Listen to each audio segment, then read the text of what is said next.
ఆ మార్పు వచ్చింది. ఒక్కొక్క ఎమ్మెల్యేకి నాకు 70,000 నేను అనుకున్నాను, అందరూ అనుకున్నారు. పిఠాపురంలోనే పవన్ కళ్యాణ్ నెంబర్ 1 మెజారిటీ వస్తుందని అందరూ చెప్తా ఉంటే ఏమో అనుకున్నా. నేను ఒకటే అనుకున్నా, గెలిపిస్తే సంతోషం అనుకున్నా. సో మీరు 70,000 ఓటు పైచులకు ఇచ్చారు.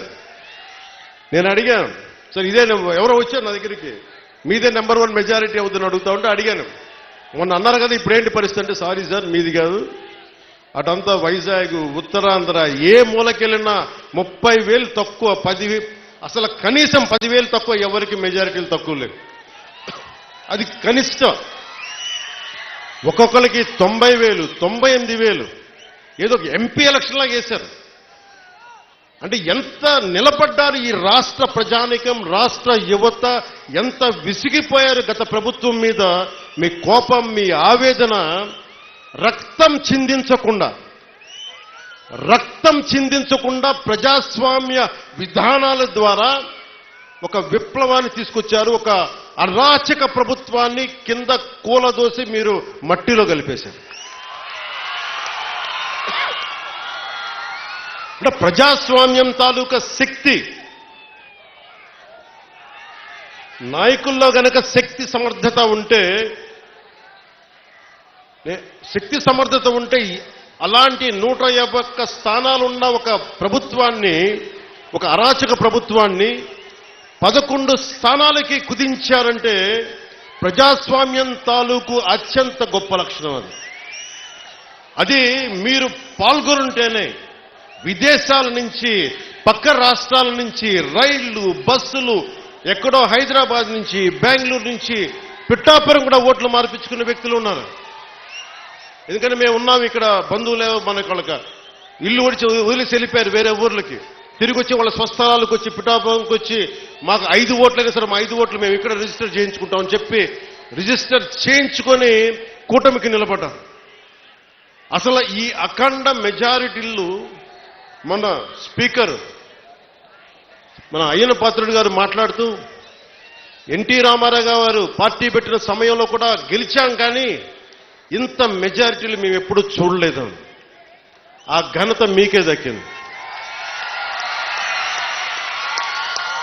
అంటే మీకు ఇంత అద్భుతంగా మీరు, అంటే ఈ తరం, ఒక పెద్ద తరం ఆడపడుచులు, యువతులు మీ కోపం, మీ ఆవేదన ఓట్ల రూపంలో మళ్లించి ఈ కూటమి తెలుగుదేశం, జనసేన, భారతీయ జనతా పార్టీ ప్రభుత్వ కూటమిని గెలిపించినందుకు మీకు చేతులెత్తి 2 చేతులెత్తి మీకు నమస్కరిస్తున్నాం.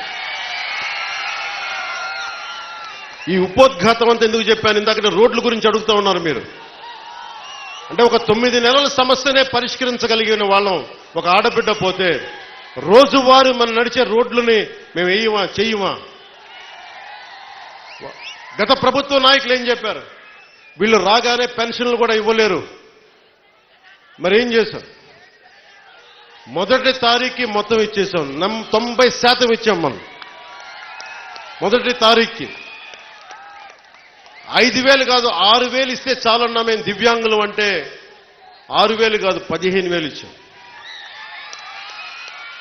మీరు ఊహించండి ఎంత. అంటే ఇది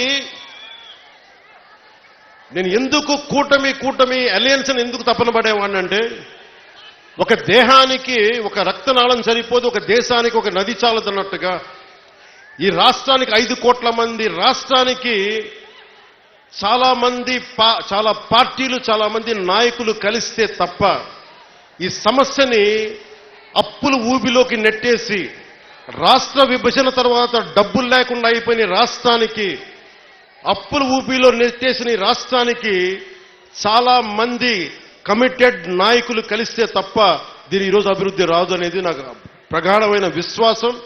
ఆ విశ్వాసం, ఆ నమ్మకం చాలా పదే చెప్తాం. మనకి వర్మ గారు కూడా ఉన్నారు.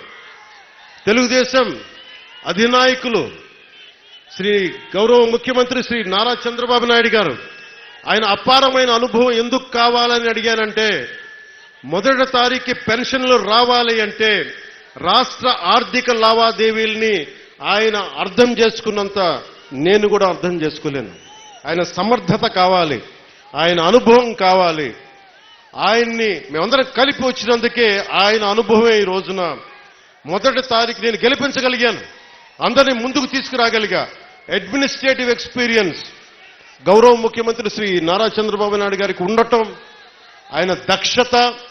మొదటి రోజు అందరికీ ఒక్క విలేజ్ వాలంటీర్ సహాయం లేకుండా, ఇది ఒక్క విలేజ్ వాలంటీర్స్ లేకపోతే మేము పథకాలు రావని చెప్పారు.